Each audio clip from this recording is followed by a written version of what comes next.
Bonjour et bienvenue dans ce nouvel épisode de Bon Plan. Dans cette émission, nous allons mentionner des plantes aux noms très jolis. Le poireau perpétuel, l'ail rocambole, le chou daubenton, le kénopode et la mandragore. Le point commun entre toutes ces plantes, eh bien elles sont comestibles ou médicinales, au même titre que les poivrons ou le basilic que l'on cultive au potager. Mais à la différence du poivron et du basilic, ces plantes sont pérennes, c'est-à-dire qu'elles ne demandent pas d'être replantées chaque année. Elles sont autonomes et elles nous permettent d'être paresseux. Et chez Bonplan, on aime bien la paresse et on aime bien l'autonomie, donc on est très content de parler de ces plantes aujourd'hui. On a la chance de recevoir Lucille Chapsal, qui est cofondatrice d'une association qui a elle aussi un très joli nom, les Cueilleuses de Paysages. Bonjour Lucille. Bonjour. Est-ce que je peux vous demander de vous présenter ? Oui, alors je m'appelle donc Lucille Chapsal et je suis avec Lise Saporita à l'initiative d'une association qui a 1 an depuis 3 jours. Donc les Cueilleuses de Paysages. Avec Elise, nous sommes toutes les deux paysagistes conceptrices et formées en herboristerie. On s'est rencontrées à l'école de paysage de Versailles, donc, qui est située dans le potager du roi.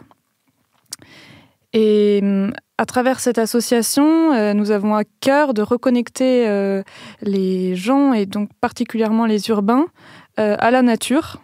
Et ce, à travers des promenades pour présenter les plantes comestibles, aromatiques et médicinales. Alors moi, j'ai eu la chance d'assister en fait à une de ces balades, un de ces ateliers d'initiation. C'était donc à la découverte des plantes sauvages comestibles.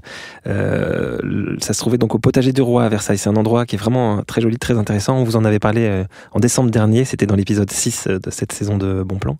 Et donc, quand on jardine, on est souvent en fait dans un endroit qui est bien délimité, bien identifié. On trouve toujours que cet endroit est trop petit. Et donc, dans cette logique-là, on a envie que ne pousse dans notre potager que ce qu'on a choisi.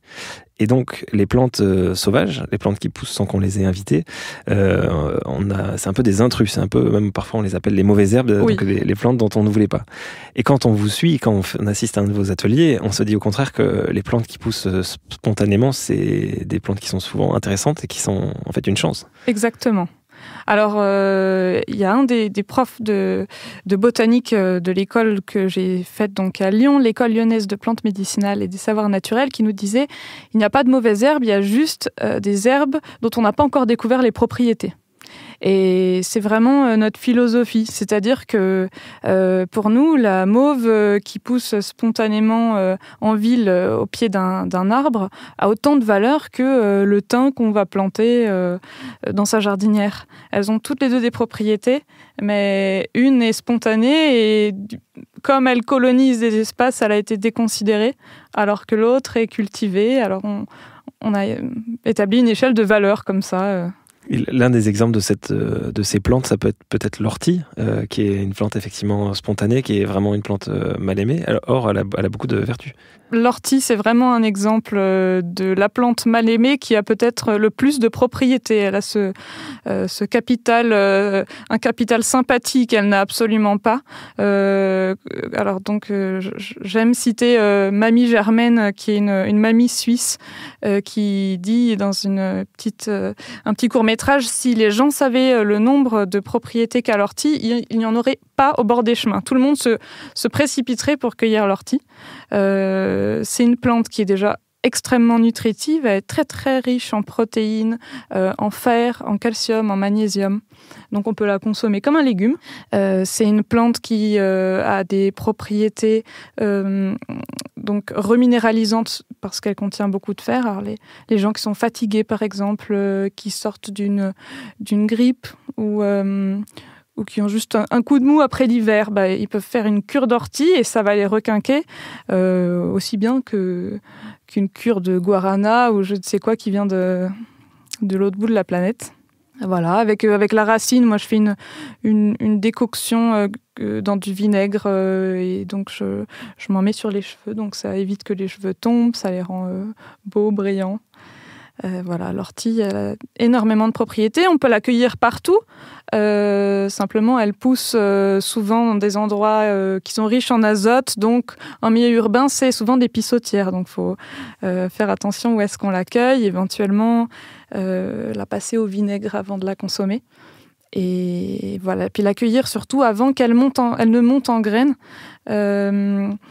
Donc, si possible, au début du printemps ou alors à l'automne, et puis cueillir les 4 premières feuilles de la plante. Là, vous étiez en train de faire un geste qui mime la façon dont on cueille les feuilles. Et c'est une question que j'allais vous poser. Comment on fait pour cueillir des feuilles d'ortie sans se piquer ? Alors l'ortie, elle est urticante, mais sur la partie supérieure du limbe, donc de la feuille. Si on la prend par en dessous, au niveau de la tige, et qu'on pince en fait la tige avec le pouce et l'index, elle ne va pas nous piquer. Et puis ensuite, on peut caresser l'envers des feuilles, il n'y a aucun risque. Les vrais cueilleurs mangent la feuille, ils la roulent entre les doigts, puis ils la mangent crue. Et puis, il n'y a aucun risque de se piquer. Et si jamais on se pique, en principe, il y a toujours du plantain qui pousse à côté de l'ortie, donc on prend du plantain, et puis on apaise sa piqûre d'ortie. Comment on le reconnaît, le plantain ? Alors le plantain, il y a beaucoup de variétés de plantain. Toutes les espèces sont médicinales et il a des nervures parallèles en fait. Donc celui qu'on rencontre le plus en milieu urbain, je pense que c'est le plantain lancéolé qui ressemble à une lance. Donc il a une feuille très allongée avec des nervures parallèles. Et sinon, il y en a un autre qu'on trouve assez spontanément dans les parcs, c'est le plantain majeur. Donc lui, il a une feuille plutôt ronde. Mais voilà, ils ont des nervures parallèles et puis on ne peut pas se tromper. Il y a ces inflorescences avec les petites étamines avec lesquelles les enfants font des catapultes. Voilà, sinon... Tapez Plantago lanceolata dans Ecosia par exemple. Et ça, c'est typiquement des plantes qui peuvent pousser sur les trottoirs et qui sont arrachées chaque année par les services municipaux ou brûlées pour plus qu'ils apparaissent là, quoi. Alors, oui, j'ai envie de dire non. Maintenant, je crois que les services municipaux essayent de laisser au maximum les spontanés se développer en ville. Il y a eu récemment un documentaire sur Arte très intéressant qui montre la diversité végétale qu'on a aujourd'hui en milieu urbain et les stratégies en fait des plantes qui arrivent à s'implanter dans des interstices de la ville. On se demande comment elles arrivent à vivre là. Par exemple, le long des voies de chemin de fer, il y a le millepertuis qui pousse entre les cailloux. Alors, je trouve ça fabuleux quand on prend le RER-C. On a au mois de juin ces inflorescences jaunes de partout. Et comme c'est une zone qui est dure à désherber, les plantes, elles poussent sans problème. Et donc, pour revenir à ta question, j'ai l'impression que les politiques publiques aujourd'hui désherbent de moins en moins et donc les consciences changent et tant mieux. J'ai vu encore hier des services municipaux dans la ville d'où je viens qui étaient en train de brûler justement les plantes des trottoirs, mais ça doit changer. Changer. Faut aller leur dire non. Et le millepertuis, elle a aussi des vertus, j'imagine. Oui, évidemment. Et le millepertuis, c'est une plante qu'on appelle l'herbe de la Saint-Jean. Elle représente vraiment l'énergie de l'été, l'énergie du solstice d'été. Donc son nom latin, c'est Hypericum perforatum, le millepertuis perforé, mais il y a une grande variété de millepertuis. Alors le millepertuis, en externe, si on utilise ses propriétés en externe sur la peau, il va apaiser les coups de soleil, il va apaiser les brûlures. Pour ça, c'est très très simple, c'est à la portée de tout le monde. Il faut faire macérer une poignée de fleurs de millepertuis dans de l'huile d'olive. Et le mieux, c'est de cueillir le millepertuis quand il fait vraiment bien chaud, un jour d'été, plein soleil. Cueillir aussi les boutons parce que le principe actif qui nous intéresse, l'hypericine, il est contenu dans les boutons. Et donc, on met ces boutons floraux dans une bonne huile d'olive bio. On laisse macérer 3 semaines au soleil. L'huile va devenir rouge. Donc, c'est l'hypericine qui se transmet dans l'huile. Au bout de 3 semaines, on filtre notre préparation. Et on a donc cette huile très cicatrisante et qu'on peut utiliser sur la peau. Sinon, en interne, à consommer à petite dose parce qu'il y a parfois des contre-indications. Et puis, il y a eu une polémique autour du millepertuis, mais elle a des propriétés antidépressives. Voilà. Et on peut l'accueillir même si elle a poussé dans des endroits a priori pollués, comme sur les rails de train ou pas ? Moi, j'ai envie de dire oui, parce que de toute façon, c'est pas plus pollué que la salade aux pesticides qu'on achète sur le marché. En milieu urbain, faut faire un peu attention aux métaux lourds, c'est sûr, et attention aussi aux endroits où il y a des déjections canines, parce que là, il faut se prémunir de l'échinococose, qui est la maladie du renard, mais qui peut être transmise par les chiens. Donc, toujours cueillir des plantes assez hautes, donc comme ça, on est sûr qu'il n'y a pas ce risque au niveau de la maladie. Et pour les métaux lourds, c'est difficile de savoir si on est face à un sol ou une plante polluée. Il n'y a pas vraiment de solution, si ? C'est pas évident. Alors, il y a les plantes bio-indicatrices qui nous donnent des renseignements sur l'état du sol. Donc, il y a un ouvrage très très riche de Gérard Dussert qui renseigne en fait sur la nature du sol en fonction de la plante. On ouvre son bouquin, on regarde, le géranium herba Robert pousse là, qu'est-ce que ça signifie ? Donc on peut avoir des informations en fonction de ces plantes-là. Après, je crois que c'est à chacun de juger aussi le risque qu'il prend. Christophe de Haudy, qui est le pionnier des cueilleurs urbains, dit que il faut arrêter d'avoir peur de tout. Donc, c'est vraiment intéressant cette notion de plantes bio-indicatrices, parce que ça veut dire que les plantes qui poussent spontanément ont parfois un intérêt parce qu'elles sont comestibles ou médicinales, et même au-delà de ça, elles nous donnent en fait des informations sur l'écosystème, sur ce qui se passe autour de nous en fait. Donc si on sait les observer, c'est plus du tout des mauvaises herbes, c'est vraiment une façon de comprendre le monde autour de nous, quoi. Oui, c'est ça, exactement. Est-ce que vous pourriez citer comme ça d'autres plantes comestibles qu'on trouve beaucoup en ville et qui sont encore trop méconnues ? Oui, alors, il y a énormément de plantes qui sont de la famille du chou. Alors, la famille du chou, c'est les brassicacées. Il y a donc le chou, le colza, le radis. C'est une grande famille dans laquelle on a beaucoup de légumes. Et les gens connaissent peu les espèces donc sauvages. On trouve entre autres un brocoli sauvage qui est très très commun, que j'ai croisé dans plein de parcs, notamment au parc de Saint-Cloud. Donc il s'appelle l'Epidium draba. Et là, il commence à fleurir, mais quand il est vraiment à l'état de bouton floral, ça ressemble à un tout petit brocoli, un brocoli miniature de la taille d'une pièce de 2 €. Et on peut le manger cru comme ça, ou vapeur, enfin... Et donc, il y a ce brocoli sauvage et il y a la bourse à pasteur aussi, qui est de la même famille. Donc, elle est intéressante parce qu'elle est médicinale aussi. Elle est hémostatique, par exemple. Elle va arrêter les hémorragies. Donc, si on saigne du nez, on peut l'utiliser pour arrêter son saignement de nez. Comment on la reconnaît, la bourse à pasteur ?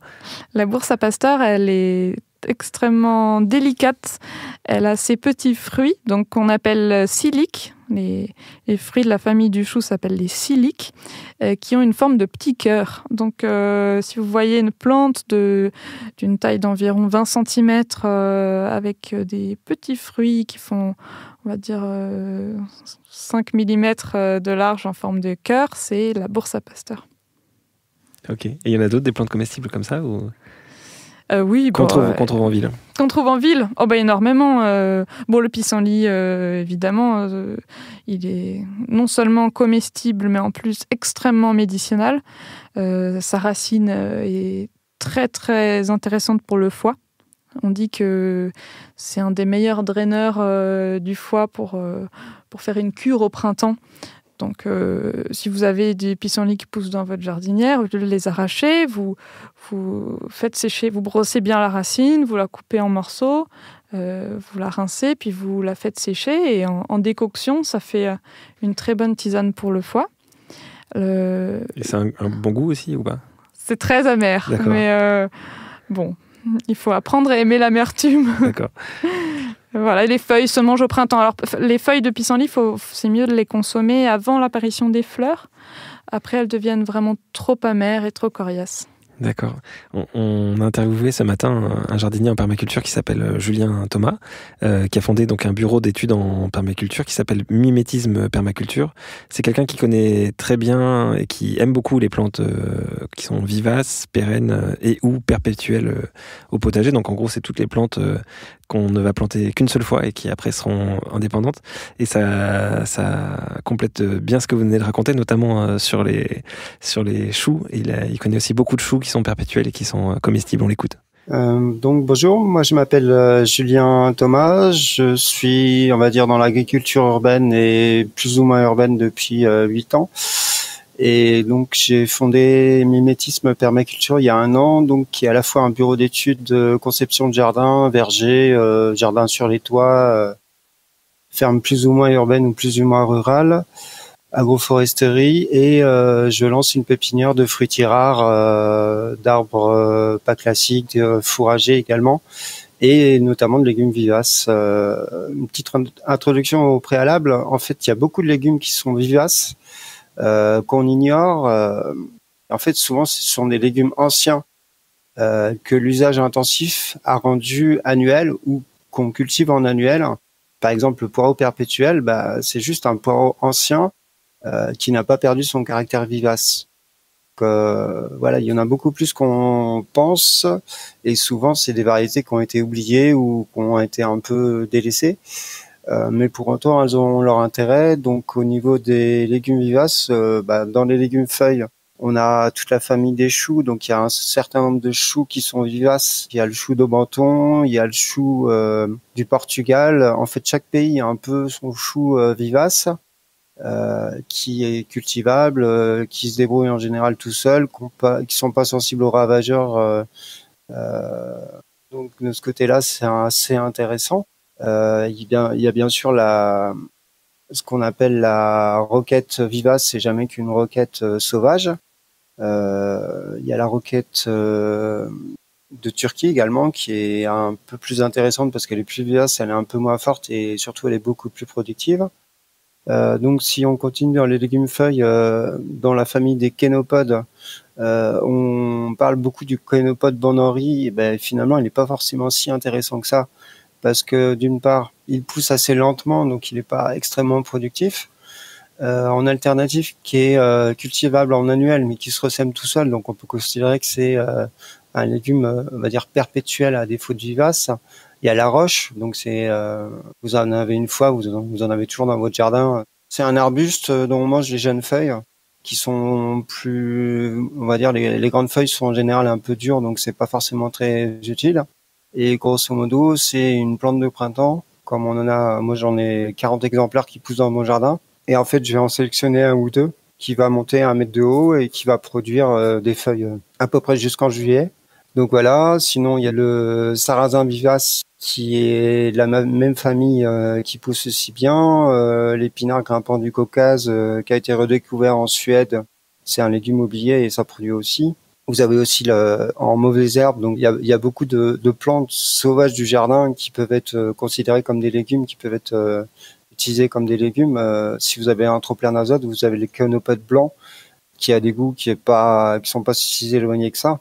Il ressemble un petit peu à un épinard. Il a des feuilles qui sont vertes, relativement claires, pas très saturées en coloration. Ça fait dans les 50 cm, 1 mètre, et typiquement c'est ce qui arrive quand on met de la fumure organique, du fumier de cheval ou autre. Et on peut s'en servir comme des épinards. Ouais, c'est ça. C'est ça. On a également donc les cardons. C'est utilisable. C'est un légume ancien, donc c'est un peu fort en goût. C'est vivace 5, 6, 7, 8 ans. On mange les feuilles qui sont blanchies. Et c'est très doublement intéressant au jardin si on fait des jardins en permaculture, parce que ça attire les pucerons. Donc ça attire les coccinelles. Donc ça permet de réguler l'écosystème de votre jardin. Quand ça monte en graines, justement, ça fait, on dirait quasiment un arbre. C'est magnifique, un cardon qui est monté en graines. C'est ça. Donc, dans ce cadre-là, c'est assez intéressant. Qu'est-ce qu'on a de vivace dans les légumes feuilles? Le céleri vivace, la hache des montagnes ou l'ivèche, c'est un légume vivace. A priori, c'est l'ancêtre du céleri feuille classique. C'est ultra résistant, ça résiste très bien au sec. C'est assez intéressant parce que c'est pas exigeant sur la nature du sol. Mais en revanche, c'est plus une aromatique parce que c'est très fort en goût. Donc vous allez en mettre quelques feuilles. Et en général, avec un plant, vous êtes tranquille. Vous n'avez pas besoin d'en avoir plusieurs. Sinon, dans les légumes vivaces, la famille des Aliacées, l'ail, oignon et autres, ont des légumes vivaces ou cultivables en vivace. Donc il y a le poireau perpétuel, hein, ou le poireau des vignes qui sont apparemment dans les deux cas des possibles ancêtres du poireau. Et en fait, ils ont la capacité de se diviser au niveau du pied pour faire d'autres poireaux. Donc au bout d'un moment, ça fait un tapis. Donc on coupe le verre et on garde le bulbe si on veut lui permettre de se multiplier. Mais en fait, il fait la taille d'un crayon en général, donc il en faut beaucoup plus pour produire qu'un poireau classique. Mais là, pareil, l'avantage c'est qu'il a moins d'exigences en matière de sol, en matière de paillis, en matière d'eau également. Ça, faut le mentionner, les légumes vivaces, souvent, ils font des racines qui sont plus profondes que des légumes annuels parce qu'ils ont bien le temps de s'établir. Donc, dans la famille des ails, il y a l'ail des ours. Donc, je sais pas si vous connaissez un peu. Donc, c'est un légume qui permet de d'utiliser en salade, en condiment, en pesto, qui a la capacité il sort rapidement, donc en février. Et en général, il disparaît en juillet à peu près. Parce qu'en fait, il est natif de la forêt. Et donc il disparaît en général quand les feuilles des arbres sont formées et donc quand le couvert il y a plus de lumière qui tombe au sol. Donc c'est un peu pareil au jardin. Donc c'est typiquement quand vous avez des plates-bandes, vous avez des arbustes en dessous, il n'y a pas beaucoup de lumière, bah vous pouvez mettre ça. Si vous avez de la terre qui est suffisamment argileuse ou limoneuse, c'est-à-dire pas trop sableuse, qui retient bien l'humidité, il va se multiplier tout seul, il va faire un tapis et donc ça fait un légume gratuit. Quand légumes fruits, là, c'est un peu la limite. Donc, on a plein de légumes vivaces, sauf qu'ils sont vivaces dans des milieux tropicaux. La tomate, le poivron, la patate, ce sont des légumes vivaces. Sauf qu'ils résistent pas au gel, au moins pour les parties aériennes. Donc après, on peut cultiver en mode pérenne la patate, tout simplement, en oubliant, ce qui arrive d'ailleurs très souvent, on oublie un tubercule quelque part, et ça va faire un nouveau plant au printemps. Et en plus, si on le met à l'automne et qu'on a un hiver pas trop rigoureux, on peut avoir des rendements qui sont quand même plus intéressants. Mais de la même famille, qui peut être vivace en zone, on va dire à peu près jusqu'à -15, c'est le physalis, le coqueret du Pérou, qui peut repartir du pied assez facilement. Donc c'est pas extrêmement productif, enfin moins que la tomate, mais néanmoins ça fait un légume frais intéressant. Oui, en fait, moi, quand j'en avais cultivé des coquerets du Pérou, j'avais donc le pied, enfin la face externe de la plante était morte en hiver. En revanche, dès le printemps suivant, il était reparti des racines. J'avais pas enlevé les racines et les racines avaient refait un plant. Donc c'est vrai que ça reste une plante pérenne, quoi. C'est ça. Il y a un légume vivace sous nos latitudes jusqu'à peu près -15. C'est un haricot d'Espagne qui fait des grains qui sont utilisés pour la soupe. C'est le haricot orteil de prêcheur.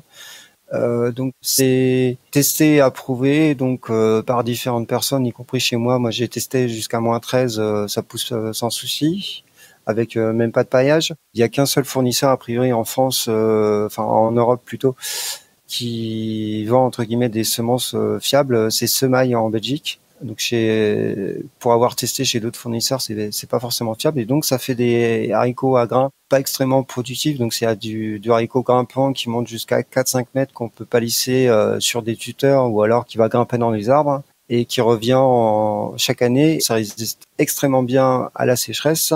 Ça demande juste du soleil au niveau du pied pour démarrer. Donc si vous le plantez devant des arbustes, il va avoir du mal à démarrer. Voilà. Donc dans les tubercules, c'est vraiment la catégorie reine. En matière de production, un légume qui est pas très diffusé parce qu'il est difficile à multiplier en quantité, c'est le yacon ou la poire de terre. C'est proche du topinambour, d'ailleurs qui peut être aussi cultivé en vivace parce qu'il repart chaque année de ses tubercules. Mais la différence, c'est qu'il est statique. Il va pas se balader un peu partout. C'est un arbuste qui fait 1,50 m, 2 mètres à peu près. Et en fait, il y a une racine. Et le long de la racine poussent des tubercules qu'on récolte chaque automne. Et on peut choisir de le laisser dans la terre si on n'a pas un climat trop froid. Donc a priori, la limite, c'est autour de -15. Et donc, si on n'a pas de problème d'eau dans le sol, ça demande un peu d'eau, mais pas tant que ça. Et surtout, ça produit entre 5 et 15 kilos, en fait, suivant que vous divisez chaque printemps la racine pour faire des nouveaux plants. En général, un plant divisé d'un an va vous donner dans les 5 kilos si vous arrosez à peu près moi, j'ai arrosé 2 fois dans l'été, j'ai mis 15 centimètres de paillis, j'ai planté dans un coin un peu argileux et c'est tout ce que j'ai fait. Là, on a un aperçu assez... Enfin, on se rend compte qu'il y a en fait des légumes perpétuels, il y en a vraiment énormément. Il y a aussi ça pose aussi la question de comment on pratique le jardinage. Je pense notamment à l'exemple de certaines laitues. Moi, je cultive de la cressonnette du Maroc, et donc en fait c'est une salade qui est à couper au couteau, c'est-à-dire qu'on va prélever des feuilles de temps en temps sur différents pieds, mais le plant va continuer à produire des feuilles. Donc en fait si on avait le mauvais réflexe de l'arracher pour manger toutes les feuilles d'un coup, ça serait une plante annuelle, alors qu'en fait si on prend des feuilles de temps en temps, ça devient une plante pérenne. Donc est-ce que vous avez d'autres conseils comme ça dans la façon de jardiner qui permettent de faire durer les plantes un peu plus longtemps? De la même façon, en fait, si on coupe au couteau, aura une laitue, elle a tendance à repousser également et produire, certes en moins grande quantité, mais ça fait toujours moins de travail que ressemer. Et si on laisse monter en graines un certain nombre de plantes, donc j'ai parlé de la roche tout à l'heure, mais c'est également valable pour les laitues, même les radis, les choux cales sont très bons aussi pour ça, pour se ressemer tout seul. On va manger les feuilles de la laitue. Ensuite, une fois qu'on aura mangé les feuilles de la laitue, elle va monter en graines, c'est-à-dire qu'elle va pousser, elle va produire son organe producteur de graines. Les graines vont se disperser pendant quelques mois au gré du vent un peu partout, et la saison suivante, on verra des laitues qui vont pousser toutes seules sans qu'on ait rien fait, c'est ça, hein? C'est ça. Mais on peut faire ça avec d'autres choses. Moi, par exemple, j'ai des variétés. Donc une tomate qui est connue un peu dans le milieu de la permaculture, c'est la tomate petit moineau. C'est une tomate qui a été retrouvée au Québec, qui se ressème tout seul au Québec. Et en fait, avec celle-là particulièrement, qui résiste à tout, qui résiste au froid, moi je la laisse, j'oublie des fruits pourris de tomates, et je fais pas forcément uniquement ça avec cette variété de tomates, mais celle-là ça marche particulièrement bien. Et en fait, ça va sortir. Et vous aurez un plant de tomate qui sera en général plus costaud parce qu'il sera sorti au bon moment. Il n'aura pas été repiqué, donc il n'aura pas eu du stress, il n'aura pas perdu des bouts de racines par-ci par-là. Il aura poussé directement dans le bon substrat. Donc c'est particulièrement intéressant de faire ça avec en particulier les tomates qui sont très précoces parce que des tomates 50-60 jours, ça existe. Il y en a quelques-unes qui sont bonnes, mais vous avez rien à faire. Vous avez des plantes qui sont un peu plus costauds. Vous avez juste à mettre le tuteur et puis voilà quoi. Et ça m'invite à une dernière question. Comment on fait pour trouver les bons fournisseurs pour tous les légumes que vous avez mentionnés? Alors, on peut les acheter. Il y a quelques fournisseurs. Il y a la ferme de Sainte-Marthe qui fait quelques légumes vivaces. Il y a Hortiflore Bureau de mémoire. Moi, je vais en faire, mais je vais voir si je vendrai en ligne ou si je ferai uniquement en local. Sinon, il y a beaucoup les trocs, les échanges, les bourses de graines. Il y a un site qui s'appelle Summer qui permet de troquer un certain nombre de choses. Vous avez différents sites de troc de graines, graines-de-troc.fr, tout attaché. Donc en général, ils permettent d'échanger un certain nombre de choses et vous allez forcément trouver ces variétés-là. Globalement, si vous voulez avoir des choses intéressantes, souvent c'est plus par les échanges que vous allez faire en local que par les achats. Oui, donc ce qu'on entend dans le discours de Julien Thomas, c'est qu'il y a une frontière qui est assez floue, en fait. Ça n'a pas forcément de sens au niveau biologique, la frontière entre ce qui est, alors on l'a dit, entre une mauvaise herbe et une plante qui serait pas une mauvaise herbe, mais surtout entre une plante qui est vivace et une plante perpétuelle. Ça, c'est des catégories dans lesquelles les jardiniers et les êtres humains en général placent les plantes, mais ça, au niveau biologique, c'est assez artificiel, en fait. C'est pas véridique. Oui, tout à fait. En fait, une plante vivace, le mot vivace, c'est un nom qui a été donné par les jardiniers pour désigner une plante dont le pied peut vivre plusieurs années. Et ça peut être 1 an comme 10 ans. Mais les botanistes, ils parlent plutôt de plantes pérennes, c'est-à-dire qui va durer dans le temps. Et donc, par vivace, on entend cette durée de vie indéterminée.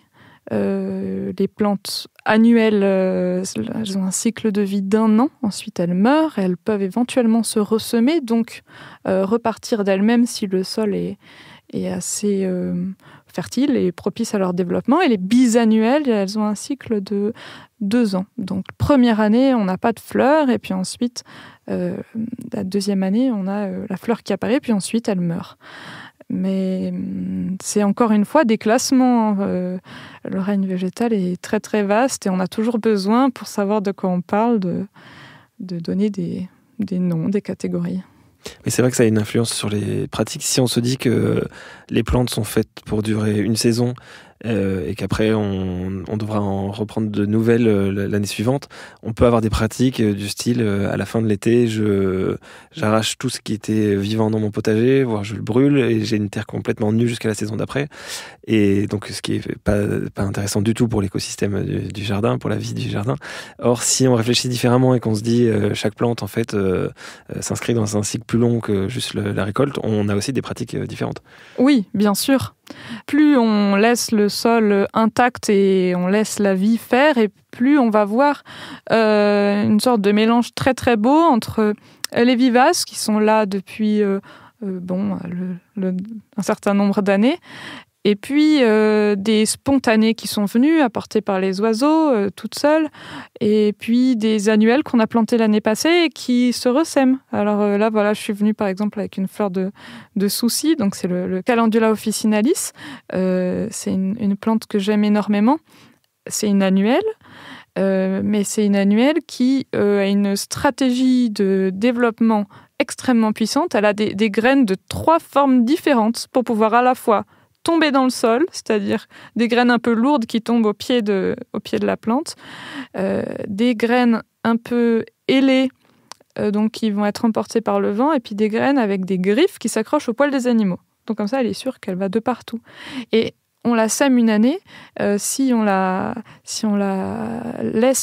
le sol intact, l'année d'après, on a le double de Calendula. Et puis elle fleurit du début du printemps au gelée. Donc elle est infatigable. Plus on l'accueille, plus elle refleurit. Et voilà, c'est un exemple d'une plante annuelle, mais qui finalement est pérenne parce qu'elle peut durer des années tant qu'elle peut se ressemer. Vous pouvez la décrire ? Oui. Elle est facile à reconnaître. C'est donc une astéracée. C'est de la famille de la marguerite, de la pâquerette, du pissenlit. Et donc, elle ressemble à une marguerite, mais orangée, avec un cœur marron. Alors, il y a beaucoup de nuances chez les calendula. Il y en a qui sont jaunes, il y en a qui sont orangés, bruns. Et elle a un grand nombre de pétales. Et elle sent bon. Voilà. Mais je connaissais pas la stratégie en termes de dissémination des graines de cette plante. Et je sais juste que mon grand-père me dit toujours que il a été content d'avoir des soucis au potager parce que ça voulait dire qu'il n'en avait pas dans la vie. Donc ça me fait penser à lui, à Papy Maurice.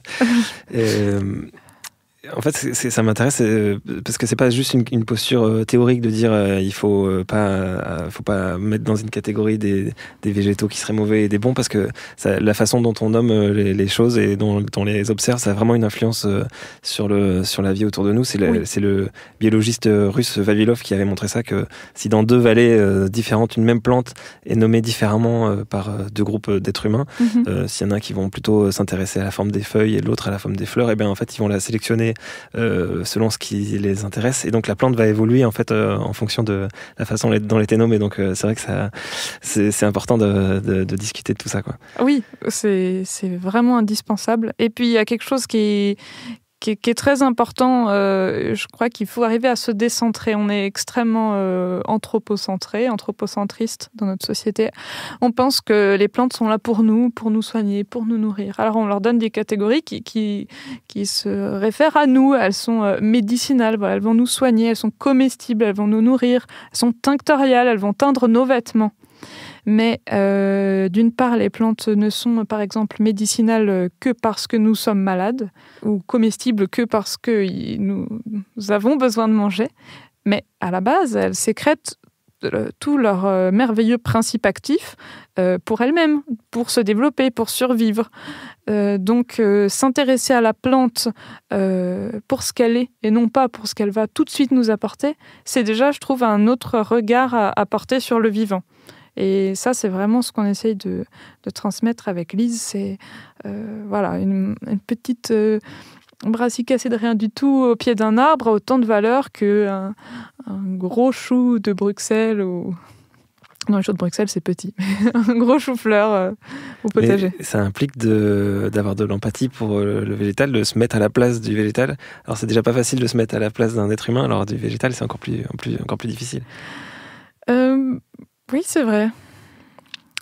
Mais quand on commence, après, ça devient de plus en plus facile. Je trouve que quand on commence à prendre le temps d'observer, de se demander, mais finalement, c'est qui cet individu vivant que je côtoie en allant au travail, ça déclenche une curiosité déjà qui est contagieuse parce que on le voit à travers nos visites, hein, les gens ont envie après d'en savoir encore plus. Ils téléchargent PlanteNet, ils vont...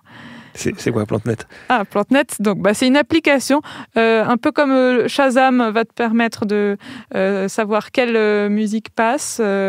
Eh bien, PlanteNet va te permettre de savoir quelle plante se trouve à tes pieds. Tu prends la plante en photo et ensuite, grâce à une très grande base de données qui est alimentée par des botanistes, tu vas avoir un certain nombre de propositions de plantes. Et en général, PlanteNet ne se trompe pas trop. Après, c'est bien d'avoir une flore pour identifier, pour être sûr, ou d'aller voir sur Tela Botanica si on ne s'est pas trompé, si PlanteNet ne s'est pas trompé. Oui, en fait, c'est assez impressionnant parce que cette application, j'avais testé il y a quelques années et on proposait vraiment beaucoup de plantes très différentes, donc c'était assez difficile de savoir vraiment quelle était la plante qu'on voyait.